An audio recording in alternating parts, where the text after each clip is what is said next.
Hi everyone, one more blog వచ్చేసి ఇప్పుడైతే మేము బయటికి వెళ్తున్నాము. ఎక్కడికి ఏంటి అనేది లాస్ట్ వరకు చూసేయండి. అలాగే మా నైని వాళ్ళ ఫ్రెండ్ వాళ్ళ ఇంటికి వెళ్తున్నాము. అఫ్కోర్స్ నాకు కూడా ఫ్రెండే అనుకోండి.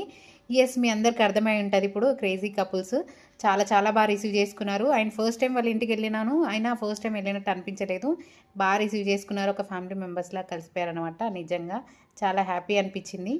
వీడియోస్ కూడా చాలా చాలా బాగుంటాయి కదా. మీలో చాలామందికి తెలిసి ఉంటుంది. ఇంతకీ మీలో ఎంతమందికి తెలుసు క్రేజీ కపుల్స్ అనేది? తప్పకుండా కామెంట్ సెక్షన్లో కామెంట్ చేయండి.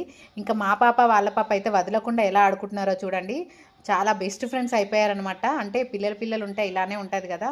మధ్యలో బుడ్డోడు కూడా వచ్చేసాడు చూడండి. వీళ్ళల్లరు మామూలుగా లేదు. పాపం ఇల్లు పీకి పందిరేశారనమాట. ఒక్క దగ్గర ఉంటే అంతే కదా, అన్ని ఆ బొమ్మలు ఈ బొమ్మలు అన్నీ తీస్తూ ఉంటారు. సో అంతా హడావిడి చేసేసారనమాట. సో లంచ్ టైం అయితే అయిపోయింది. మేము అక్కడే భోజనాలు చేసేసాము. కాసేపు అలా కూర్చొని చాలా సరదాగా మాట్లాడుకున్నాం. చాలా విషయాలు అయితే మాట్లాడుకున్నాం. నేను ఇంటికి వెళ్ళినప్పుడు కొంచెం షై అనే ఫీలింగ్ వస్తుంది, కానీ నాకైతే అలాంటి ఫీలింగ్ అయితే అస్సలు రాలేదు. ఎప్పటి నుంచో తెలిసిన వారిలా అనిపించింది. మా పాపతో కొలాబ్ అవుదామని చెప్పేసి అయితే కలిసామనమాట. నిజంగా ఫైనల్లీ హ్యాపీ. ఇంకా శాస్త్ర పాప చూడండి, నేను వెళ్ళిపోతుంటే కొంచెం బాధపడింది. ఇంకా ఇద్దరు బుడ్డీస్ కలిపి నా దగ్గర వచ్చి వీడియో తీసుకుని వెళ్ళిపోతుంటే బాగా ఏడ్చింది. చాలా బాధ అనిపించింది. వీడియో నచ్చితే లైక్ అండ్ సబ్స్క్రైబ్.